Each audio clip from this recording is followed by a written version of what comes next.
Tusome wote ya hadithi.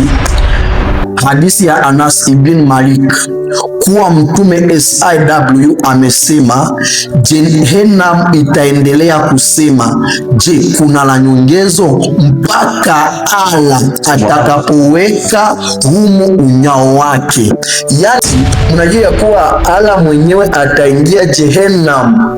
Wanaona kama vile mimi nawatukana, ijapokuwa mimi na nukuu yale ambayo yameandikwa na yanakubaliwa katika soko la Waislamu. Okay, Waislamu ndugu zetu, acheni matusi jamani. Maana mengine yameandikwa na si katika vitabu vya Ukristo, lakini katika hadithi zenu ambazo zimekubaliwa ni halali katika imani yenu ya Uislamu.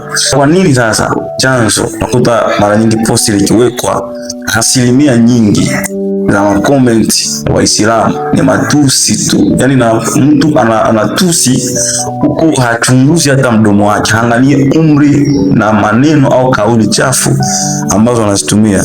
Je, ni kwa sababu ya hasira ambazo wanazo. Unajua kitu ambayo mashehe waambie watu, shehe hawezi kuambia kitu ambao nakuambia. Kwa mfano niseme, kwa mfano nikisema ya kuwa Waislamu ni ndugu wa majini, yani tukisema majini huku kwetu Kongo tunasema majini ni mapepo.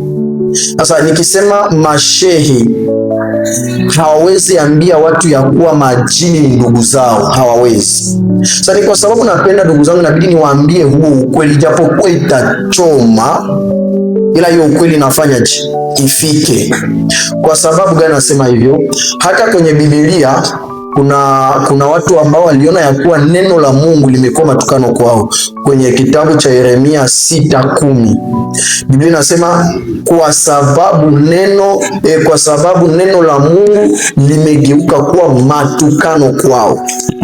Yani sisi tunapotoa neno la Mungu, kuna watu wanasikia kama vile ni matukano, ila kitu ambayo nasemaga kwa mitandao sijawahi, kama vile nina Alula al-Majani hapa kwenye kitabu cha hii ni hadithi hii hapa. Hii ni hadithi inayokubaliwa na Waislamu hii na wanaijua. Ni kitabu ambacho tuliuza wakati tulipokuwa Tanzania. Hii ni hadithi ambayo inayokubaliwa na Waislamu, Alulu wal Marjan. Afu ukienda kwa Qur'ani 43:10 Qur'ani nasema, mkitirifiana kwa jambo lolote rejeeni kitabu cha Mwenyezi Mungu na hadithi za Mtume. Yani Qur'ani nasema tukitifiliana kwa jambo lolote turejee kitabu cha Mwenyezi Mungu na hadithi za Mtume. Naomba tupige hii commentary yake hapa kwa 43:10 kitabu cha Qur'ani. Inasema hivi: haya tunaambiwa kila siku na kusikia kuwa ilitokea hitilafu baina ya watu kuwa hili linafaa na hili halifai.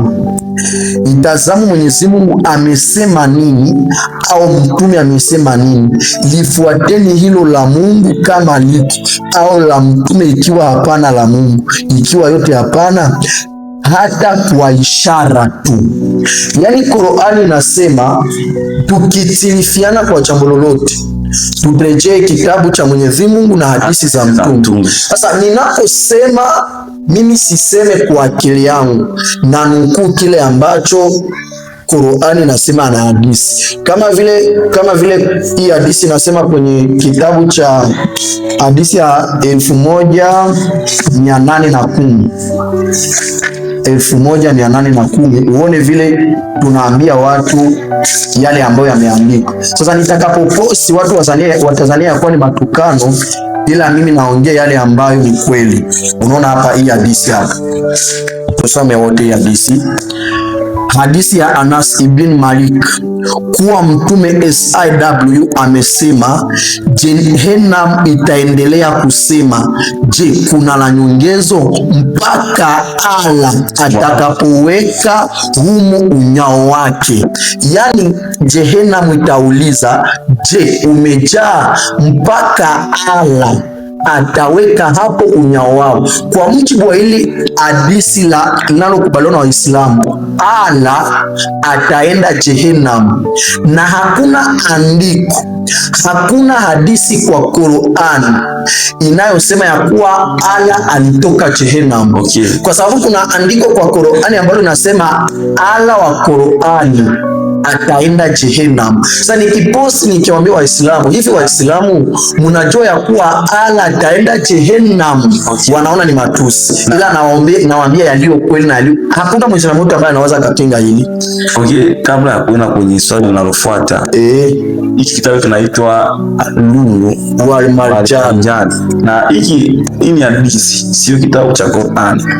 Hii ni hadithi, na kwenye aya ya 100 umetuambia kuwa tumesomewa na sio kutuambia kuwa na kuzimu mtakapoulizwa kwamba imejaa pata Allah. Yani kulingana na hii aya ya hiki kitabu ambacho ni hadithi ya Lulu wal Marjan, sema kuwa ili tosheke inabidi Allah aweke unyayo wake Jehanamu. Yani hii inamaanisha Allah ataingia motoni.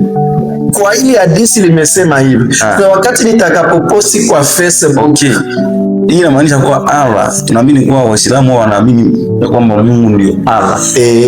Yani ndio tafsiri sawa ya Allah. Okay, lakini hadithi zao zinasema kuwa Allah naye unyayo wake ataingia wapi? Jehanamu. Aliyakuwa Qur'ani ilisema kuwa anatutafiliana katika jambo lolote, rejeeni, turudilie Qur'an na hadithi za Mtume. Yani hii ina maana kuwa hiki kitabu ni hadithi na kinakubaliwa katika Uislamu, inakubaliwa katika Uislamu. Okay, yani hii ndio mwanzo ya matatizo hapo.